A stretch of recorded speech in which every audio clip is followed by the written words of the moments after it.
Okay, we're live. Hi, this is William Ramsey. Welcome to William Ramsey Investigates. On today's show, I have a very special guest, a returning guest. His name is Russ Winter. He operates the Winterwatch.net website. A lot of great information there. We've talked in the past a couple shows about Jim Jones, mind control. And I was just looking through his stuff. He has newer writers, too. I was just looking over his website today and saw some really fascinating research about stuff that I'm interested, kind of occultism and media and things like that. But I also came across a lot of things in current events. Something led up to these kind of tumult and revolutions, or this displacement of people in their economic lives. What's happening in Sri Lanka, what's happening in the Netherlands, Italy, strange things in Canada where the truckers, drove in and then Trudeau tried to stop it. These events, it's a current of thought that leads up to these events. And I think an important figure is H.G. Wells, and Russ wrote a great article about that. Yeah, I'll link to it's really kind of a modus operandi that's been around for a while. It wasn't just invented recently. Right. So I think it's important to see how these guys, forward thinkers, and what their ideology was, what their relationships to other people were. So welcome back. And maybe you can talk about how you started writing about H.G. Wells and this kind of. Well, he's an interesting character. It's kind of a split about who he really was. There's some that, such as me, that kind of recognize him as an operative of some type, or a revelation of the method type guy. Others thought he was a prophet, and he was a prophet. He was very prophetic. Others just say he was warning people, and that's what these psychopaths do. They do warn people. That's just part of their MO. So I swing against the guy. I mean, he was probably one of the most influential writers of his day, right? Writing fiction, history, very influential, and influenced Orwell. So I think his dystopian views influenced Orwell's views. And I think even the Island of Dr. Moreau, this whole hybrid thing, is really prophetic and prescient about what could be happening right now. A lot of this kind of tampering with the human DNA structure of human life. But what specifically, like Wells had predictions of the future. He really predicted certain things that happened, and some of it was very accurate, wasn't it? Yeah, I'm not going to take away from the fact being brilliant. And he actually came from a humble background, so he's not one of these silver spoon guys, and kind of picked himself up by the bootstraps, got educated. He wrote a series of books early on that were very successful. The Time Machine in 1895, Island of Moreau, 96, Visible Man, 97, War of Worlds, 98. Those were very popular science fiction stories that just launched him into his career and into notoriety. And then next thing you know, out of this humble background, he's joined this in 1903, a group called the Coefficients Club, which is effectively a British imperialist supremacist secret society. With we could go through all the usual suspects there, but that's like a completely different show. But he's involved with these guys. He wrote a book called The Sleeper Awakes in 1899. It was kind of revealing because he's describing a world ruled by a big plutocracy. It's a peculiar story, but the bottom line is that he's just painting a picture without apology of a group of people owning the whole world. The Great Reset, would you say? Right. I mean, the Great Reset is resetting it. Everything up to the top, and people can eat bugs and know nothing and be happy and be propagandized to the hilt, right? So, all that stuff is all goes back through Wells, no question. But I think what happened is that he didn't really like the old 19th century method of elite kind of ne'er-do-well types ruling the country. He believed in meritocracy.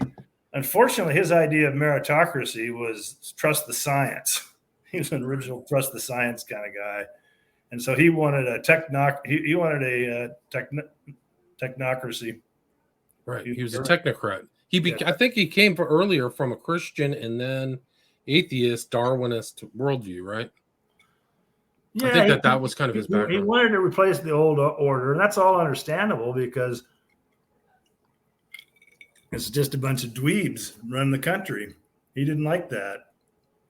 He thought people like him should be running the country. Like a technocratic aristocracy. It's interesting. Exactly. And so he wrote a series of books that aren't as well known that just described what he was into. One of them was called The Open Conspiracy, Blueprints for a World Revolution, 1928. The Shape of Things to Come. We'll get into some of his commentary on that. The Ultimate Revolution. And aptly named The New World Order in 1940. So I just think he acted as a spokesman and a revelation of the method guy for the real ringleaders working behind the scenes. And he was a front man for the Cecil Rhodes Trust, Roundtable Secret Society, which spawned out into the Council of Foreign Relations. And he was intimate with the Rothschild allied Sassoon family in particular. Well, once again, I think we talked about this before, if we haven't, we should at some point, that they make their fortunes from the Chinese opium trade. The Chinese opium trade enriched a lot of these families that kind of went on to sort of establish this technocracy conspiracy. Very much so in the States, for sure. I mean, not just Europe. A lot of the, I think the Russell Trust, some of these earlier characters in Yale were enriched through the opium trade as well. Yeah, I mean, John Forbes, what's his name? The VP, John. Was it the Russell Trust was all founded on opium? I think that was the one who played for Skull and Bones. So these are pretty rough characters, yeah. Yeah, and not, like the amount of people on drugs in China was like off the charts. Like, Mao had to literally kill people to keep them from using opium. Yeah. So then he tutored the infamous Aldous Huxley. I know you've done shows on him. I don't think you're a particular fan of his. You can comment on that, but he tutored him. So that's kind of a strike against him, wouldn't you say? Yes, definitely. I think so. So he was networked. So Wells was networked amongst all those different kind of forward thinkers, Fabian Society types, right? Wasn't he a member of the Fabian Society? Yeah, he was. He was a Fabian socialist all the way. So, right. And can you describe for people who haven't heard that what the Fabian Society is? It's just it's kind of an early version of the World Economic Forum. Right. I think you're right. I think you're absolutely right. Fabian was the general in Rome who successfully fought against Hannibal by slowly and incrementally sapping his strength. So it wasn't a direct action kind of guy. And so that's why they took the Fabian, was the slow incremental change. And I think that the shield of the Fabian Society is a wolf in sheep's clothing, right? Wow, that's good. I didn't actually know that, but I'll pull it up here. Yeah, you've got Saul Alinsky, similar type of character. All right, so there's the shield of the Fabian Society. It's a wolf in sheep's clothing. Here it is again.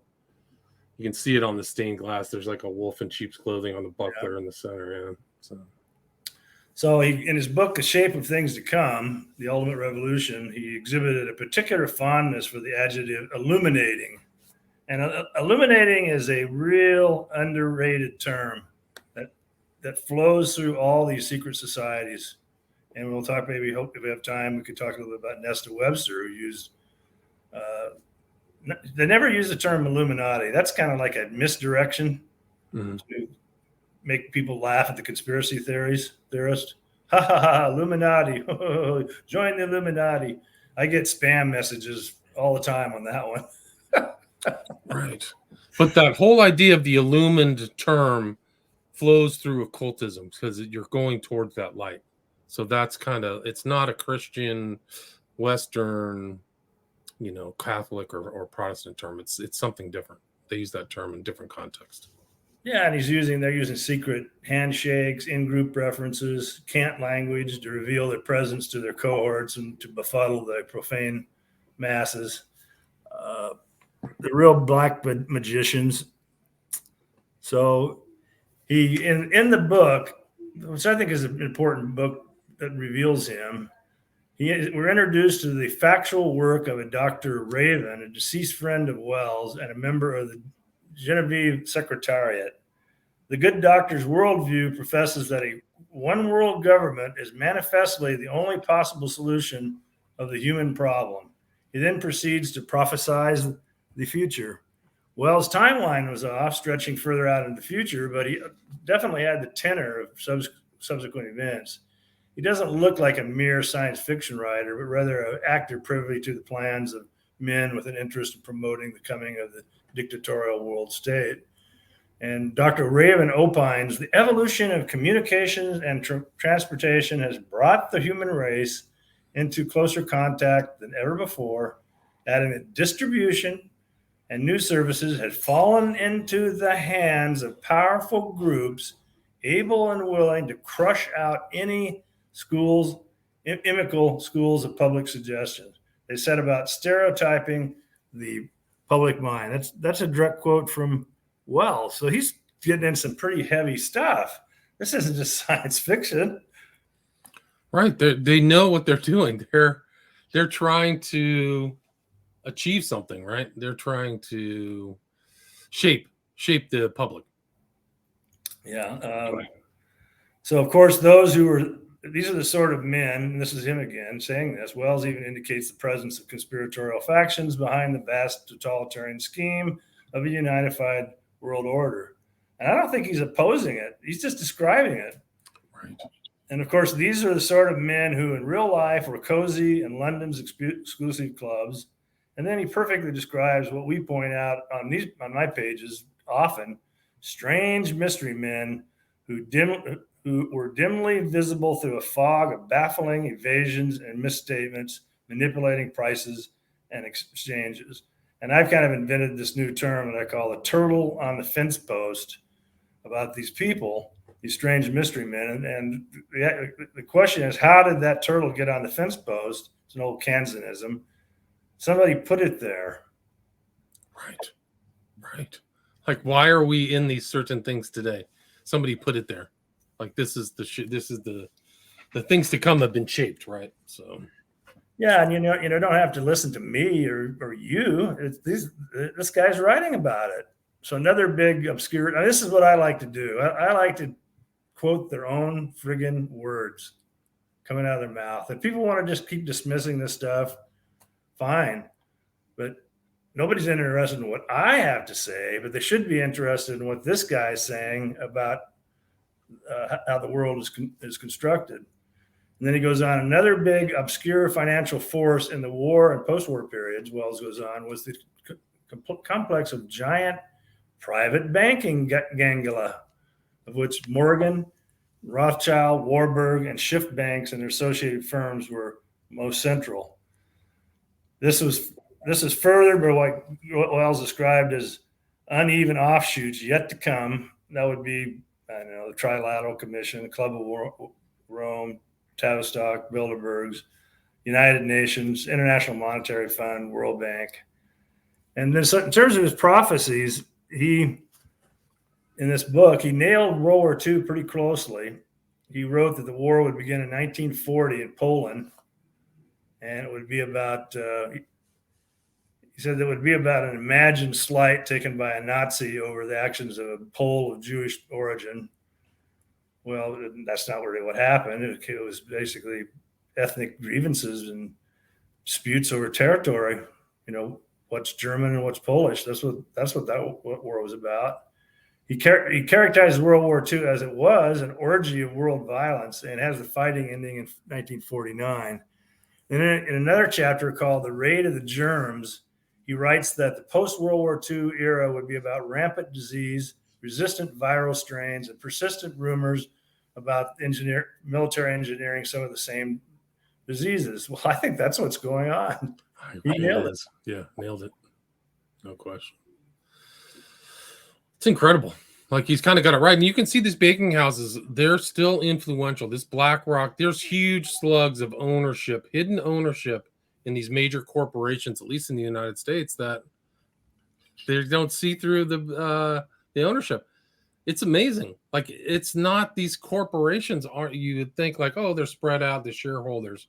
No, there are massive funds in all your major corporations that are hidden and probably backed by some of these big families or banks or things like that. I suspected that they're all, who knows who owns Bell BlackRock. It's all secretive. That's why they use it. Well, then what you can do is you can crash the markets, you can disrupt the smaller economy or smaller business through, Pump and COVID, dump, inflate, right? All kinds of schemes. all kinds of schemes, COVID restrictions. Certainly, the climate change thing is a big part of it. And let's just mention Sri Lanka real briefly. One of the reasons they got in trouble is they bought into uh, the notion of going organic, and they initially started a 10-year plan. Okay, well that's might be doable. Maybe that's kind of worth a shot, because if you could be a source of organic food, there's a market for that. But then what happened is the Kakistratrat that's ruined the country shows up in 2019 and says no more fertilizer, just out of the blue.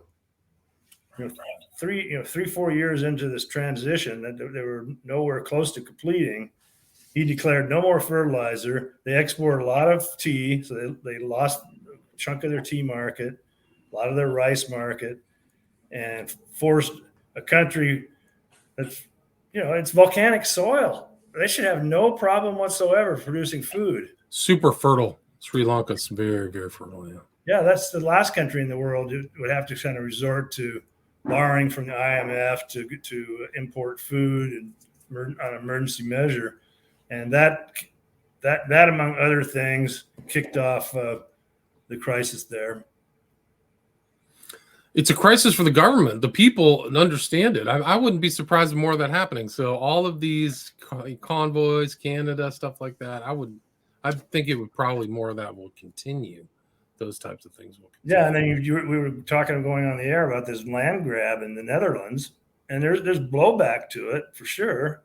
There's people, they're coming for you, so people react to that. These are pretty aggressive operations. Yeah.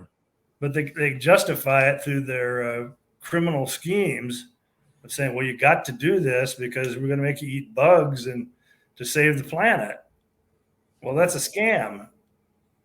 The climate change, even the term is a scam, but that scam goes back decades, much like oil was made from dinosaurs. These are scams that have been played by these corporate interests or moneyed interests to mind rape the public for decades. There was actually part of the climate change scam was that it was going to get cold. That was another one, is everything was going to freeze over. And now they just changed the term. So instead of man-made global warming, they use climate change. Well, that's really turning the screws on the mind rape, is using even the term climate change, because the climate has always changed depending upon where you are on the globe and what season you're in. So just even getting people into that nomenclature or those terms, just like using the vaccines for what they're putting into people's bodies, which really isn't a standard vaccine. Once they win the war of language, people are lost, man. They're lost. Yeah, and they can really run rings around the brainwash people. Yeah, brainwash. Trusting.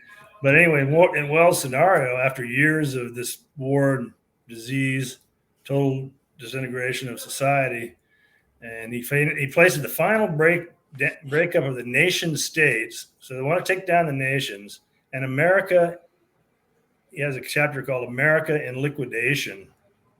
Now, he predicted that for 1966. So he was kind of early on his timeline. But I think it's pretty clear that he was right. And he says the great patchwork of empires and national states set up during the age of European predominance lost its defining lines, lost its contrasted cultures, and its elaborated tradition. So this guy lived from 1866 to 1946. So he hasn't been with us for a while, and he's nailing it. Yeah, absolutely.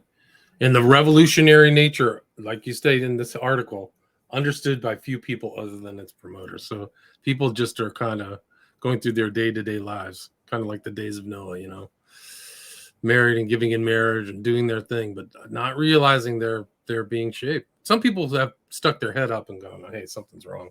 But the herd is definitely being moved into a new cattle pen. And so he kind of wraps up with Revelation, the Method, and another book called The Open Conspiracy, Blueprints for a World Revolution. And he proposes several plans for the neo-feudal serfs. This is what he's proposing. This isn't a science fiction book. This is a different kind of a book. This is social commentary. The determination to replace private, local, and national ownership of the least of at least credit transport and stable production by a responsible world directorate serving the common ends of the race. The practical recognition of the necessity for a world biological controls, for example, of population and disease. The supreme duty of subordinating the personal life to the creation of a world directorate capable of these tasks. Now, that's not Bill Gates. That's H.G. Wells in 1928. Right. The WHO. That's it. It's subordinated. The nation state has been subordinated to the WHO's dictates, at least under this whole pandemic whole situation. They did it. They pulled it off. They've made an end around against national sovereignty. And he was no pacifist. Some say that he was a pacifist, but he was fiercely anti-German in World War I and joined the British war propaganda arm. So he's just working for his masters. Yeah. Now, didn't he I thought he was kind of a eugenicist too, if I remember correctly. Yeah, I think so. He kind of had all of the. He checks out all the boxes. Sinister boxes. No question. So who's Nesta Webster? So Nesta Webster is writing kind of the opposite of these types of books. I was looking through her output. She put out a lot of very kind of critical of these types of ideas, right? Yeah, I think she's an unsung hero. Now she kind of looked at the JQ issue a lot, and accordingly has been kind of banned. You'll find her under her books under forbidden books list. And I kind of dove into a few of them. One of them called World Revolution, and another one called The Plot Against Civilization that she wrote in 20 and 21. And they were really amazing books, very solidly documented. Now, there is another guy that dove into this too, named James Billington, who was the Library of Congress. And he stole Nesta Webster's work and never gave her attribution. You can just see it. Now, it's okay that he spread the word. It's not that big of a deal. Probably the patents have come off on this stuff anyway. But it's old. Yeah, the copyrights, they're not in copyright anymore. Yeah. But, 75 years in the States. He kind of melds the books a little differently than Nesta Webster because he's a lot more into the idea of the occult. And he was a member of the club that, thanks to the Rockefeller Foundation for supports, and his preface gets a pass on the smears as he avoids the 800-pound gorilla in the room. He does a deep dive into the occult influence on Illuminism. Now, that's the key word, Illuminism, not Illuminati, and Freemasonry, much more than other Revelation of the Method insiders such as Quigley. So you can kind of parallel these two writers, and I think James Billington adds some interesting perspective, although I don't really like him for just stealing all of Nesta Webster's work. I've never even heard that name before. James Billington. Billington. B-I-L. Here's Billington's central thesis. The modern revolutionary tradition, as it came to be internationalized under Napoleon and Restoration, grew out of occult Freemasonry. And Webster says the same thing. The same early organizational ideas originated more from, I don't even know how to pronounce this word, Pythagorean mysticism. What the heck is that all about?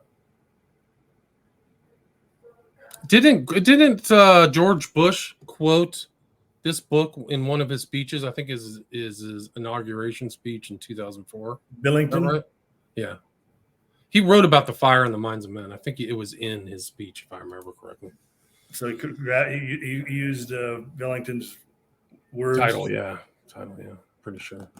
And that the real innovators were not so much political activists as literary intellectuals on whom the German Romantic thought in general and Bavarian Illuminism in particular exerted great influence.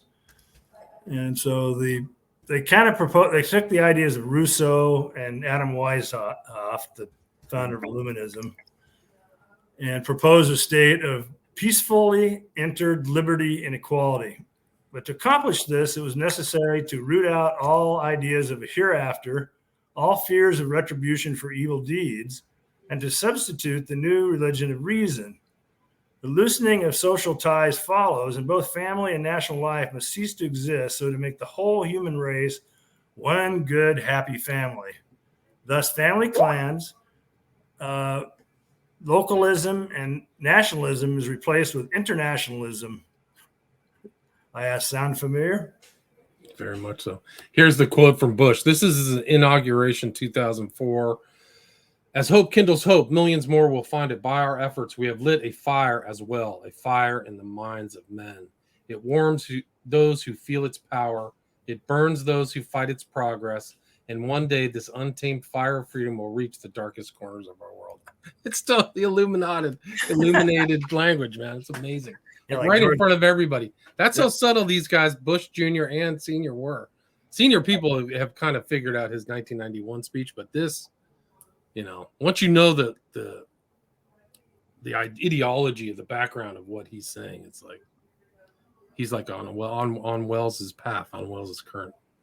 Well, this is an irresistible drive towards centralization and ultimately enslavement, which is the hallmark of the modern revolution. So their goal is a giant plutocracy owned by a small group of people that just lord over everybody else, pushes them around, telling them that they can't farm a certain way, telling them they can't use fertilizer anymore, just ad hoc, stupid decisions that create hell on earth for everybody because you're clearly not making wise decisions.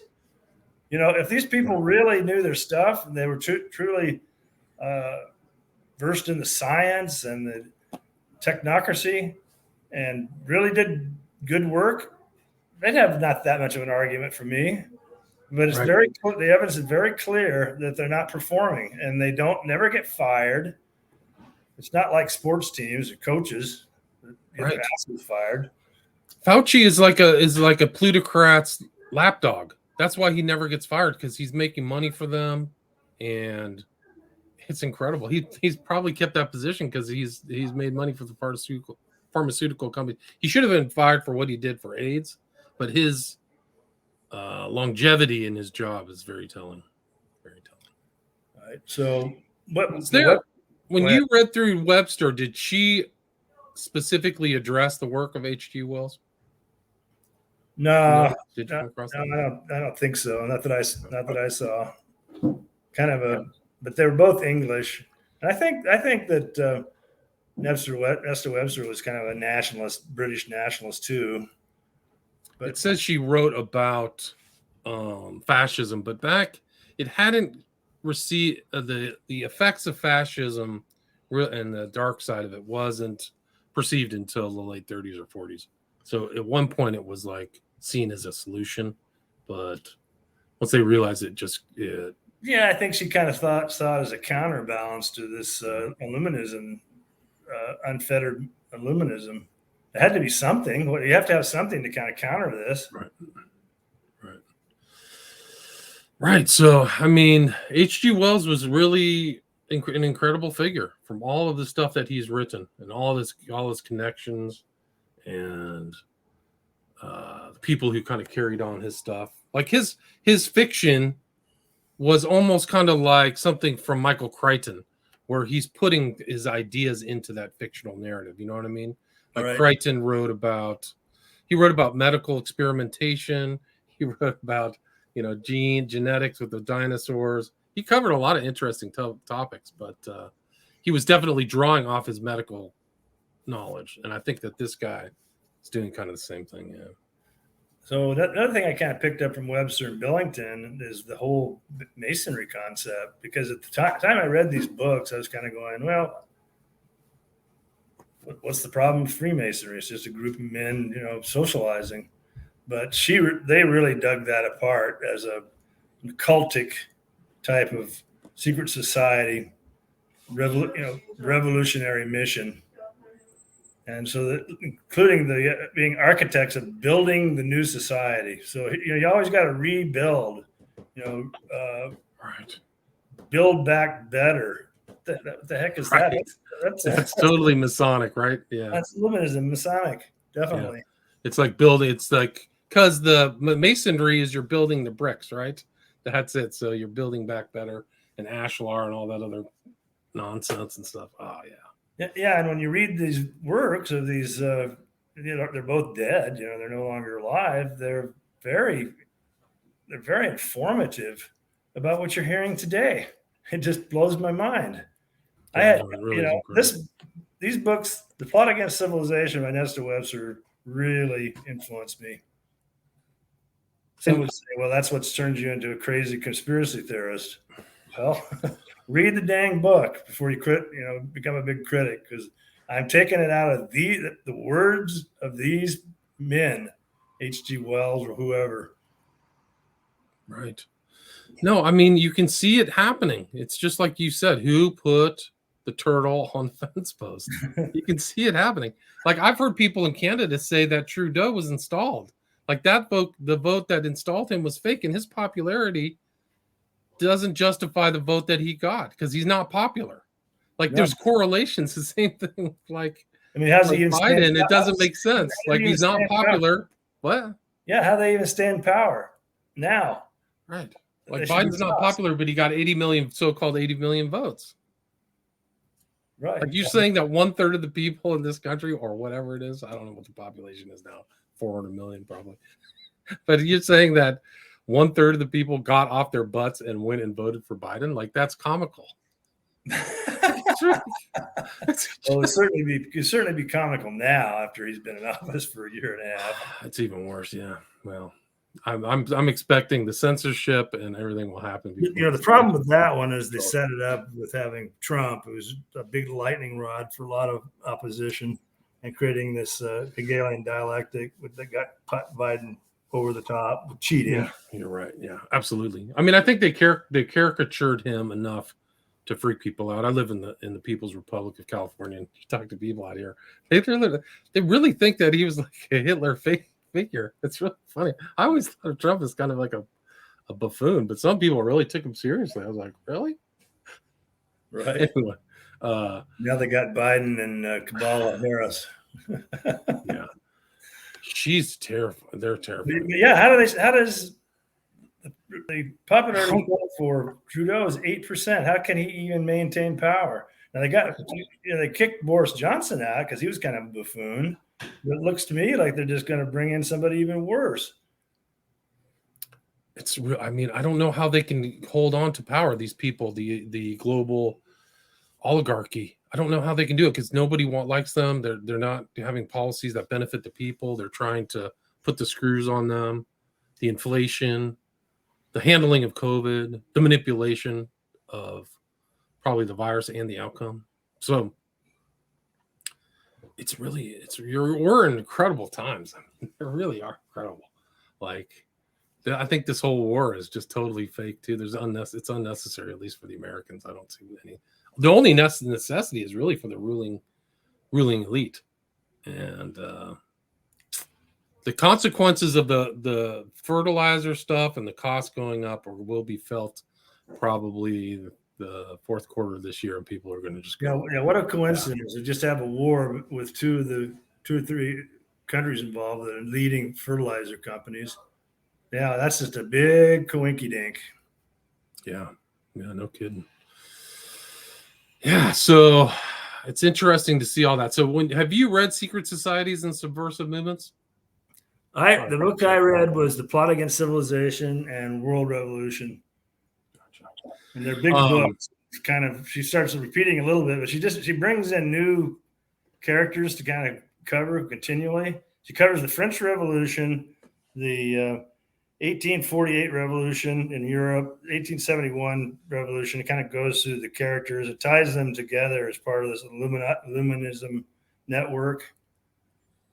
Right. There's no question that the French Revolution involved people from the literal group of the Illuminati, outside of whatever masonry and stuff like that. But they're definitely, and I think, most people that can be verified historically, that people in the Illuminati were involved with what happened in France. So just kind of illustrate the difference in thinking between the radicals and what Webster counters. French radical Louis St. John Just sought a return to original virtue and advocated a renewed communion with the primitive simplicity of nature. St. Just avowed, that which produces general good is always terrible. So they got this inversion thinking going on. And so Webster counters, moral aspiration is all that separates man from the brute. Destroys civilization in its entirety, and the human race sinks to the level of the jungle, in which the only law is the strong over the weak. The only incentive is struggle for material needs. That's what they want. He says, only a dreamer, utterly unacquainted with the real conditions of primitive life, the life of the rule by the strongest, a pitiless preying on the weak and helpless, could have conjured up such a vision. Such a vision, Webster wrote. She points out that liberty, now here's her thinking, here's the trick that they're pulling. This is worth covering. She writes, it is impossible to have complete liberty and equality. The two are mutually exclusive. It is possible to have a system of complete liberty in which every man is free to behave as he pleases, to do what he will with his own, to rob or murder, to live, that is to say, under the law of the jungle, the rule of the strongest, but there's no equality there. Or one may have a system of absolute equality, of cutting down on everybody to the same dead level, of crushing all incentive in man to rise above his fellows, but there's no liberty there. So Grand Orient Freemasonry, by its coupling together two words, forever incompatible, threw into the arena an apple of discord over which the world has never ceased to quarrel from that day to this, and which has thoroughly divided the revolutionary forces into two opposing camps. I've never read anybody so succinct at nailing important concepts down. She also throws in the apple of discord. That's a reference to Callisti, the Greek goddess of chaos. So she had a little classical reference there. And that's when you see there's like a famous picture of the Beatles walking around with the golden apple. That's what it represents. Really? Yeah. So you could read these books and you could probably spot all kinds of stuff that I don't, because you're deep into this occult stuff. I just kind of, I keep an eye out for it because that's how they communicate with each other, right? So that's like the Eris, like Hail Eris, the Discordians. They'll say Hail Eris, who was the god who, what did she do? She took the apple and threw it in between the gods, and they started fighting, something like that. That's right. Goddess Eris tossed in the midst of the feast of the gods at the wedding of Peleus and Thetis a prize of beauty, sparking a vanity-fueled dispute amongst Hera, Athena, Aphrodite that eventually led to the Trojan War. So the apple of discord led to the Trojan War.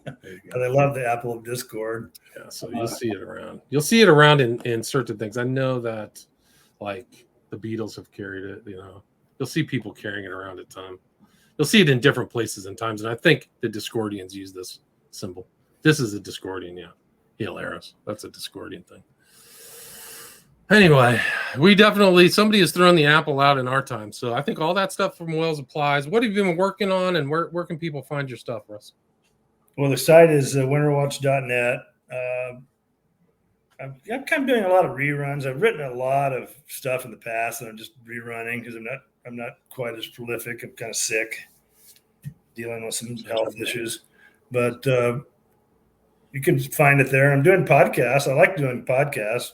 If I find good podcast partners, I'll go to town on that.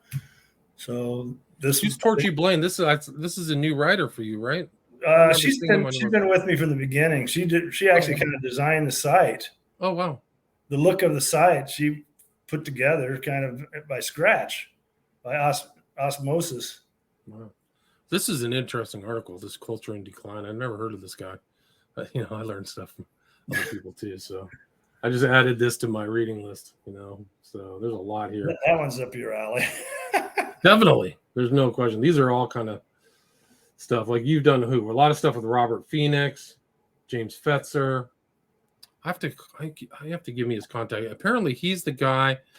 He's the best guy to talk to about what really happened in JFK on like who the shooters were. He's a legendary conspiracy theorist, and he's just been, he's a friend of mine now because I do these shows with him. He's my buddy. He's 81. Oh, wow.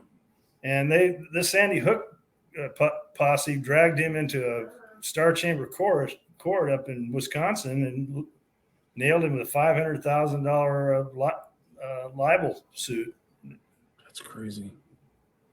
It's They dangerous out there, man. They really went after him just for doing carefully documented research. And I know it's shocking. Of course it's shocking. People don't want to believe this type of stuff. But if you're a court, you've got to let a guy make his argument. They just refuse to let him produce his evidence for his case. Oh, really? So they didn't do both sides of the case. Was it some kind of like, was it who was the judge and what was the situation? Was it in one of the main cities? There's probably somebody, maybe you should get a hold of him and actually go over the case because you're a lawyer, right? But they kind of snowballed him. I mean, they did the same thing to Jones too, right? I mean, I don't know. Have they considered it defamation? I don't know. I don't want to get into that case. But I think they considered it defamation to say that their thoughts of the thing didn't happen. Well, it's a tough one, to say, well, these kids, nobody died at Sandy Hook. That's a hard one for 99% of the people to swallow. So you're really you're kind of behind the 8 ball. I would never do it. I would never have the courage to do what James Fetzer did. Interesting. That's not to say he's not right. Some of these mass shootings are very strange. There's all kinds of strange things that happen around them, and like this Uvalde thing was weird. I mean, it's all kinds of strange. I think Uvalde is about nationalizing the police, getting rid of the local yokels, saying these local police can't handle it. Stasiizing or making a big new Stasi run out of even international Stasi to run policing in the United States.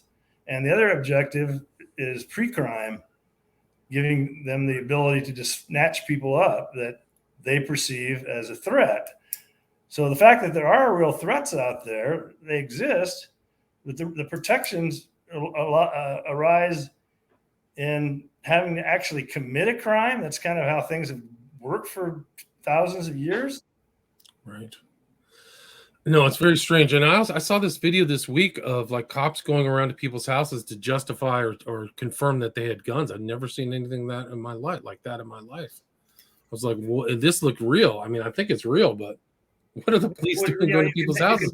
You can like confirming that's they're registered guns, that they had registered guns. Well, you can make up all kinds of justifications that this person is mentally unstable, that he has said weird things, he's blah, blah, blah, or just that they don't like somebody's politics. Right. I mean, that's Soviet Union type stuff. That's Cheka. Yeah.